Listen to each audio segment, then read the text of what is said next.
दोस्तों, जब हमारे जीवन में कोई समस्या आती है, चाहे छोटी या बड़ी, तो उसे देखकर हमारे मन में बस एक ही ख्याल आता है कि इस समस्या को जल्द से जल्द कैसे दूर किया जाए। और काफ़ी मेहनत करने के बाद हम उसका समाधान भी ढूंढ लेते हैं। पर हमारे जीवन में जब कोई मुश्किल समस्या आती है, तो उसका समाधान ढूंढने के चक्कर में हमसे काफ़ी गलतियां हो जाती हैं और समाधान न मिलने पर जीवन बद से बदतर होने लगता है। यदि आपके साथ भी ऐसा हुआ है या आप जीवन में आने वाली समस्याओं को बड़ी ही आसानी से सुलझाना चाहते हैं, तो आज की ये वीडियो आपके लिए वरदान साबित हो सकती है। दोस्तों, यदि आप इस चैनल पर पहली बार आए हैं तो इस वीडियो को लाइक एंड चैनल को सब्सक्राइब करना ना भूलें। तो चलते हैं सीधे अपनी कहानी की तरफ। एक बार की बात है, एक महान राजा था जिसकी कोई संतान नहीं थी और अपनी बढ़ती आयु को देखकर वो अपने राजमहल को लेकर सदा ही चिंता में डूबा रहता था। फिर एक दिन उसने अपने राज्य की बागडोर को एक योग्य व्यक्ति को सौंपने का निर्णय लिया, परंतु उसके सामने एक सबसे बड़ी समस्या ये थी कि उसे पता ही नहीं था कि इस राज्य के लिए सबसे योग्य व्यक्ति है कौन। तो उस चतुर राजा ने इस समस्या को सुलझाने के लिए अपने राजमहल के बगल में एक आलीशान महल और बनवाया और पूरे राज्य में ऐलान करा दिया कि जो भी व्यक्ति इस राजमहल के दरवाजे पर लगी इस पहेली को सुलझाकर दरवाज़ा खोल देगा, वो व्यक्ति इस राज्य का होने वाला अगला उत्तराधिकारी होगा। ये खबर आग की तरह पूरे राज्य में फैल गई और बहुत ही तेज़ी से लोग उस महल के सामने इकट्ठा होने लगे। बारी बारी से लोग आते और दरवाजे पर लगी उस पहेली को सुलझाने की कोशिश करते, पर सुबह से शाम हो गई और कोई भी ऐसा व्यक्ति नहीं मिला जिसने उस दरवाजे पर लगी पहेली को सुलझा पाया हो।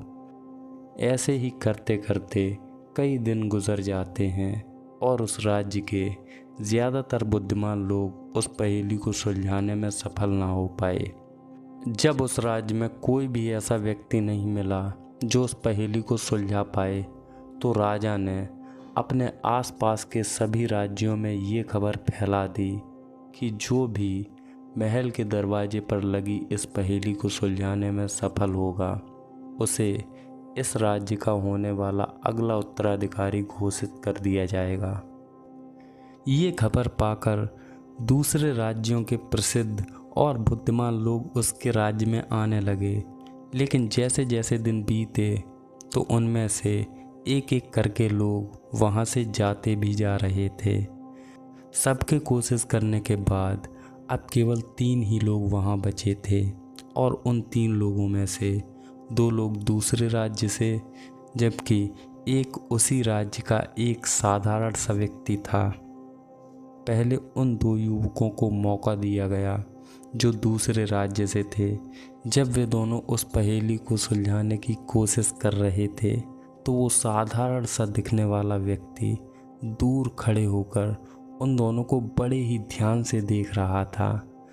तभी वो राजा उस दूर खड़े व्यक्ति को देख लेता है और उसे अपने पास बुलाते हुए उससे कहता है, क्या हुआ, तुम्हें नहीं सुलझाना इस पहेली को?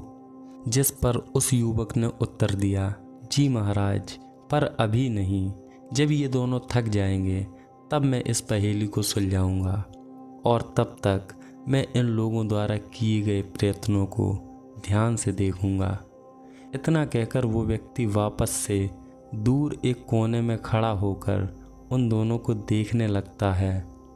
पूरे दिन कोशिश करने के बाद उन दोनों में से कोई भी उस दरवाजे पर लगी पहेली को नहीं सुलझा पाता। अंत में आकर दोनों हार मानकर अपने अपने घर चले जाते हैं।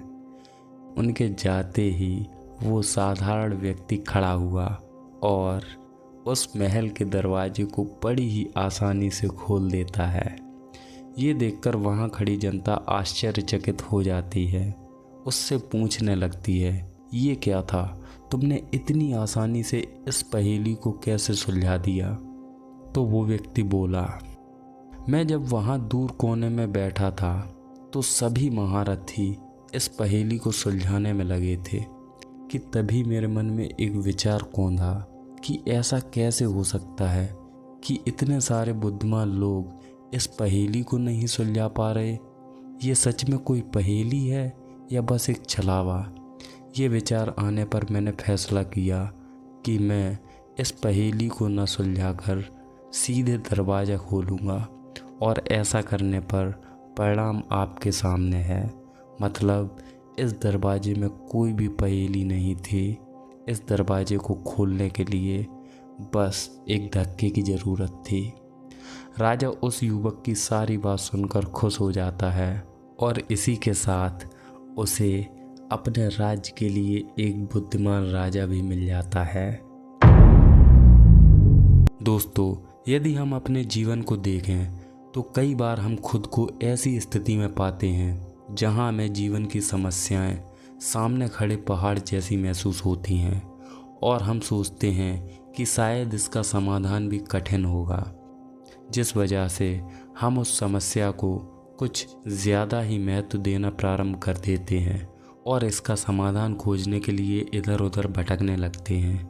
और जैसे जैसे हम उसे सुलझाने की कोशिश करते हैं वो समस्या दिन प्रतिदिन और उलझती चली जाती है और जब कुछ समय बाद वो समस्या सुलझ जाती है तो हमें एहसास होता है कि इसका समाधान तो बहुत ही आसान था और बहुत ही कम प्रयास में इसे ख़त्म किया जा सकता था। हमने बेवजह ही इसे इतना बड़ा बना लिया था। इसलिए दोस्तों, जब हमारे जीवन में कोई भी समस्या आए तो उसे ज़्यादा महत्व नहीं देना चाहिए। जब हम ऐसा करते हैं तो वही छोटी सी समस्या हमें बड़ी लगने लगती है। पर जब हम किसी समस्या का समाधान शांत मन से खोजते हैं तो उस समस्या का समाधान बड़ी ही आसानी से मिल जाता है। तो किसी भी समस्या का समाधान खोजने से पहले मन की शांति का होना बहुत ज़रूरी है। दोस्तों, आपको ये वीडियो कैसी लगी कमेंट में ज़रूर शेयर कीजिए। और हाँ, यदि वीडियो पसंद आई हो तो इस वीडियो को लाइक और चैनल को सब्सक्राइब करना ना भूलें। वीडियो देखने के लिए धन्यवाद।